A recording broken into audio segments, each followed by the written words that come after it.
নমস্কার বন্ধুরা, আশা করি আপনারা সবাই ভালো আছেন। আজ 2 টুকরো মাছ দিয়ে বানিয়ে নেব এই দারুণ স্বাদের কাবাব। বানাতে খুব একটা সময়ও লাগে না আর খেতে কিন্তু অনেক টেস্টি হয়। চলুন তাহলে পুরো রেসিপিটি দেখার জন্য অনুরোধ রইল। এখানে কড়াই জল দিয়েছি, এর মধ্যে দিয়ে দেবো 2টো চাকা মাছ, আপনারা পেটিও নিতে পারেন। তারপরে দিয়ে দিলাম এর আঁশটে গন্ধ চলে যাওয়ার জন্য কয়েক টুকরো আমি লেবু কেটে নিয়েছিলাম, সেটা দিয়ে দিলাম। স্বাদ মতো একটু লবণ দিয়ে দেবো। এবার এটা আমি চাপা দিয়ে সেদ্ধ করে নেব। আমি এখানে রুই মাছ নিয়েছি, আপনারা চাইলে পাঙ্গাস মাছ বা কাতলা মাছও নিতে পারেন। এটা আমার সেদ্ধ হয়ে গেছে, একটু ঠান্ডা হলে এর আমি কাঁটাগুলো পরিষ্কার করে ছাড়িয়ে নেব। এখানে একটা বোলের মধ্যে অল্প পরিমাণ আলু সেদ্ধ করে ম্যাশ করে নিয়েছিলাম, সেটা নিয়ে নিয়েছি। এবার এর মধ্যে দিয়ে দেবো কাঁটা বেছে রাখা মাছগুলো দিয়ে দিলাম। এখানে কাঁচা পাকা কতগুলো লঙ্কা কুচি নিয়েছি, দিয়ে দিলাম ছোটো ছোটো কেটে রাখা পেঁয়াজ কুচি, আদা রসুন বাটা, আর দিয়ে দেবো ধনেপাতা কুচি। আর পেঁয়াজটা কিন্তু একটু ছোটো ছোটো করেই কাটতে হবে। স্বাদ মতো লবণ দিয়ে দিলাম। আর মশলার মধ্যে দিয়ে দেবো লঙ্কা গুঁড়ো, গোলমরিচ গুঁড়ো দিয়ে দিলাম জিরের গুঁড়ো, আর দিয়ে দেবো চাট মশলা দিয়ে অল্প পরিমাণ এখানে বেসন ব্যবহার করেছি। এখানে বেশি বেসন ব্যবহার করা যাবে না, তাহলে কিন্তু বেসনের একটা কাঁচা গন্ধ ছাড়বে।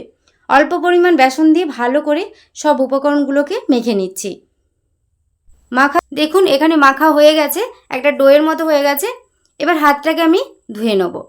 হাতটা ধুয়ে নেওয়ার পর হাতের মধ্যে একটু তেল লাগিয়ে নিয়েছি। এবার কাবাবের শেপটা আমি দিয়ে দেবো। কিছুটা পরিমাণ ওখান থেকে আমি নিয়ে নিলাম, তারপর হাত দিয়ে প্রথমে গোল করে নিচ্ছি। এবার টিকির আকারে বানিয়ে নেব। আপনারা চাইলে আপনাদের পছন্দ মতো শেপ দিয়ে দেবেন।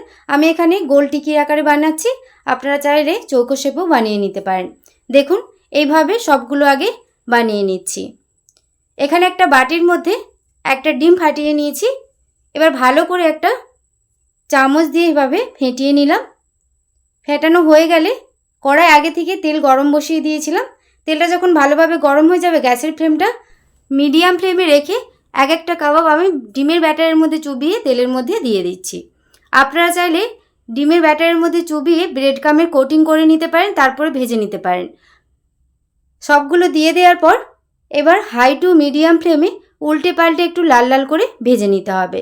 আমার চ্যানেলে আপনি যদি নতুন হয়ে থাকেন, প্লিজ আমার চ্যানেলটি সাবস্ক্রাইব করবেন আর পাশে থাকা বেল আইকনটা পুশ করে দেবেন আমার নতুন ভিডিও পাওয়ার জন্যে।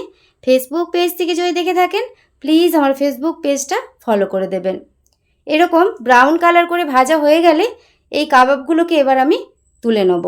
গ্যাসের ফ্লেমটা মিডিয়াম ফ্লেমে রেখেই কিন্তু কাবাবগুলো ভাজতে হবে, নইলে কিন্তু ঝট করে লাল হয়ে যাবে। এগুলো আমার ভাজা হয়ে গেছে, দেখুন কত সুন্দর লাগছে। আর কাবাবগুলো ফুলেছে দেখুন, খেতে কিন্তু অনেক টেস্টি হয়। সবগুলো আমি তুলে নিচ্ছি। তুলে একটা প্লেটের মধ্যে নিয়ে নিয়েছি।